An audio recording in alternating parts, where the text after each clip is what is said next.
The Zohar now takes everything we have seen and lifts it into a new dimension. Until now, we spoke about four layers: intellect, experience, identity, and perception. But the Zohar teaches us that these are not merely four separate layers, they are parts of one system.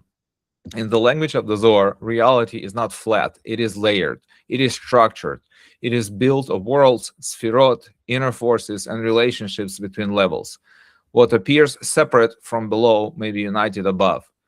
That is why Chazal can give multiple opinions and all of them can be true. They are not simply giving alternative answers.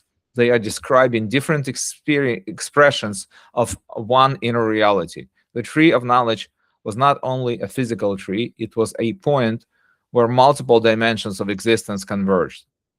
This changes how we learn Torah. A superficial approach asks, which opinion wins? But the Zohar asks, what does each opinion reveal? How do they fit? What structure is hidden behind the disagreement? In this framework, wheat represents the mental layer, wine the emotional, expensive layer, fig the self-conscious layer, and Etrog the perceptual layer. The Zohar does not flatten them. It arranges them. It shows us that the sin moved through the system, affecting the whole human structure. This is also why the tree is called Eitz Hadas Tov Ra. The issue is mixture. Good and evil are no longer perceived as cleanly separate. Reality becomes interwoven.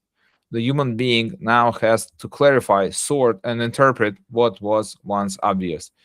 This is the Zohar's great gift here. It teaches us to stop thinking in fragments. Do not ask only, was it wheat or wine or fig or Etrog? Ask instead, what system requires all four? What kind of transformation touches mind, heart, identity, and perception at once?